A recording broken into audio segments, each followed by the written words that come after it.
Olá, boa noite para você. A Polícia Civil de Cruzeiro ainda busca identificar a quadrilha que nesta madrugada explodiu 6 caixas eletrônicos em Queluz. A ação assustou os moradores da cidade. A calçada foi isolada. Dentro da agência, funcionários pareciam não saber por onde começar a limpeza diante de tanta destruição. 3 caixas eletrônicos foram reduzidos a um monte de entulho. Apesar da violência dos explosivos, apenas um foi roubado. Neste outro banco, os destroços tomaram conta do setor de autoatendimento. Aqui, as bombas conseguiram arrombar os 3 terminais. A ação aconteceu de madrugada. Este morador conta que acordou com as explosões. Foi muito forte a explosão, deu até poeira na rua. Aí, no primeiro momento, eu via do lado de cá, que minha casa dá para ver o Bradesco. Aí eu liguei informando a polícia sobre a explosão no Bradesco. E logo em seguida, eu vi a explosão do Santander também e liguei informando do Santander. Nem as câmeras de segurança intimidaram os assaltantes. Queluz, com cerca de 11 mil habitantes, acordou assustada com o crime registrado pela primeira vez na cidade. A população queluzense não está acostumada com esse tipo de situação, que a gente costuma ver isso só em outras cidades grandes, né? Com certeza a população fica toda preocupada, sim. O caso foi registrado na Delegacia Seccional de Cruzeiro. Os bandidos fugiram em 2 carros roubados que foram abandonados aqui no quilômetro 8 da Via Dutra, na pista sentido Rio de Janeiro. Dentro dos veículos estavam explosivos e R$150. A polícia investiga agora se o crime de Queluz foi praticado pela mesma quadrilha que roubou um caixa eletrônico de dentro de uma indústria química em Jacareí. Os bandidos chegaram na madrugada de segunda-feira, renderam os seguranças e explodiram o equipamento. Infelizmente é a primeira vez que aconteceu, né? Então nós ainda não temos dados exatos para que a gente possa fazer uma análise com outros casos e então ver se o modus operandi da quadrilha é o mesmo, o número de pessoas, o modo de agir, o modo de entrar no banco, o artefato, que nós encontramos um artefato que não explodiu, então esse artefato a gente pode chegar aí aonde que ele foi subtraído, caso ele tenha sido conseguido de maneira irregular. Então tudo isso vai ser trocado entre os setores de inteligência para que a gente possa formar uma opinião e verificar realmente qual é a atuação dessa quadrilha. O valor do roubo não foi divulgado. Para a dona Diva, que é vizinha de uma das agências, Queluz precisa de mais policiamento. Falta bastante policial. Por meio de nota, o Banco Santander informou apenas que vai contribuir com as investigações policiais. Já o Bradesco afirma que vai avaliar os danos ocorridos para repor o mais rápido possível. Já sobre a falta de policiamento, a PM não quis falar sobre o assunto. Bandidos arrombaram 3 salas de aula da escola Sônia Maria Alexandre Pereira, do bairro Interlagos, zona sul de São José dos Campos. O crime foi esta madrugada. Uma professora que chegou pela manhã percebeu o arrombamento e chamou a polícia. Foram roubados 17 computadores, alimentos, uma mesa de som e uma impressora. Até o momento não há suspeitas de quem teria cometido o crime. De acordo com a Secretaria Estadual de Educação, as aulas foram suspensas nesta terça-feira para a realização do trabalho de perícia e devem retornar normalmente amanhã. Um suposto atraso no atendimento a uma mulher em Taubaté causou revolta. As filhas da vítima alegam um atraso de 40 minutos para a chegada de uma ambulância que estava sem médico, sem enfermeiro e não tinha maca. A mulher de 56 anos morreu a caminho do hospital. A família registrou o boletim de ocorrência e pede melhorias no sistema de saúde da cidade. No atestado de óbito, a causa da morte é indeterminada. Mas para a família, Salete Lisboa foi vítima de descaso. Com problemas cardíacos, a funcionária pública de 56 anos passou mal na madrugada da última sexta-feira.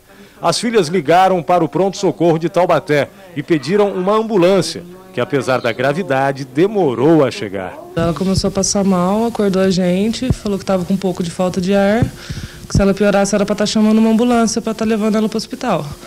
Aí eu liguei para a ambulância e eles falaram que já estariam mandando uma ambulância para ela, para estar socorrendo. Falei que ela estava com falta de ar, dor no peito, que ela já era uma senhora com 56 anos, que ela já havia passado na segunda-feira pelo pronto-socorro também.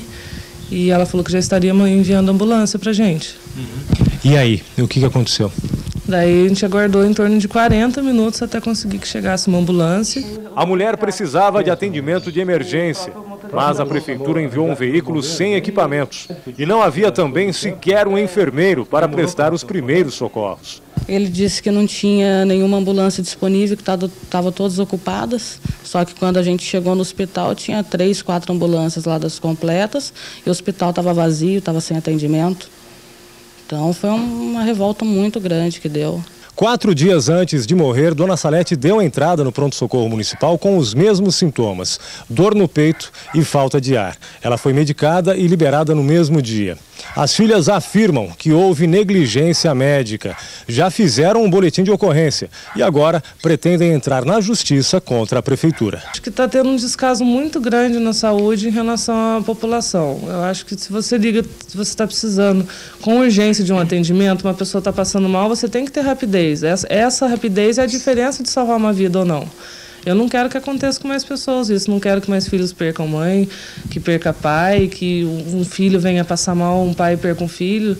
Eu quero que seja feita justiça que cobre isso da prefeitura, da saúde, para a gente estar podendo ter um atendimento melhor. É muito doloroso a dor da perca, dói muito você saber que poderiam ter salvo uma pessoa que você gosta e você praticamente ouvir ela morrendo na minha frente, então é muito complicado. No final da tarde de hoje, a doutora Maria Ângela Vilela, que é coordenadora de urgência e emergência da Secretaria Municipal de Saúde, falou sobre o caso. Francine Padilha tem os detalhes. Somente uma investigação que já está sendo realizada vai confirmar se houve ou não uma falha. Vou conversar agora com Ângela Vilela. Ângela, primeiro, existe já alguma explicação para a demora nesse atendimento? Na verdade, o que nós apuramos numa primeira instância, que foram ouvidas as pessoas que estavam envolvidas hoje, o que houve foi o seguinte: as duas ambulâncias, tanto a UTI quanto a ambulância de código azul, tinham saído para atender paciente. Quando chegou o pedido da ambulância, então, numa tentativa de se ver se poderia fazer alguma coisa, foi levada essa ambulância, que é quase uma ambulância social. Ela é uma Kombi com uma maca que só vai o motorista para buscar alguém em casa. Por exemplo, se fosse uma crise asmática, por exemplo, leve, ele poderia ter trazido o paciente para o pronto-socorro. Quando ele chegou lá, ele viu que não era um problema dele. Então, o que ele fez? Ele ligou imediatamente para o pronto-socorro. Como as ambulâncias não estavam ainda lá no pronto-socorro, então a própria enfermeira acionou o resgate.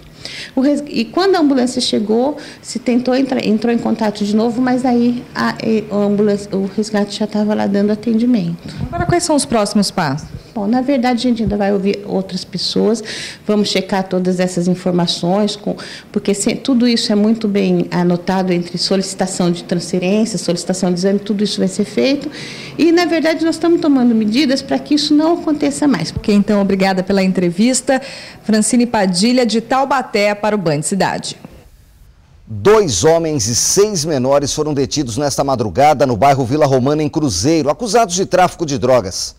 Durante patrulhamento, a polícia militar abordou os acusados e constatou a prática do crime. Foram apreendidos 320 gramas de crack, 2 revólveres calibre 38.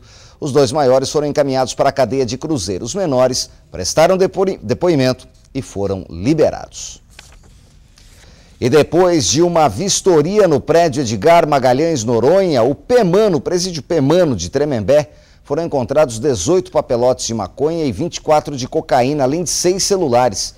De acordo com a Polícia Civil, não se sabe quem é o responsável pelos entorpecentes, já que eles foram encontrados em uma área comum da penitenciária. Em instantes, aqui no Band Cidade, a previsão do tempo para amanhã e ainda em São José dos Campos, lei obriga a destinação correta de resíduos da construção civil. Os detalhes já não saia daí, agora às 6h59.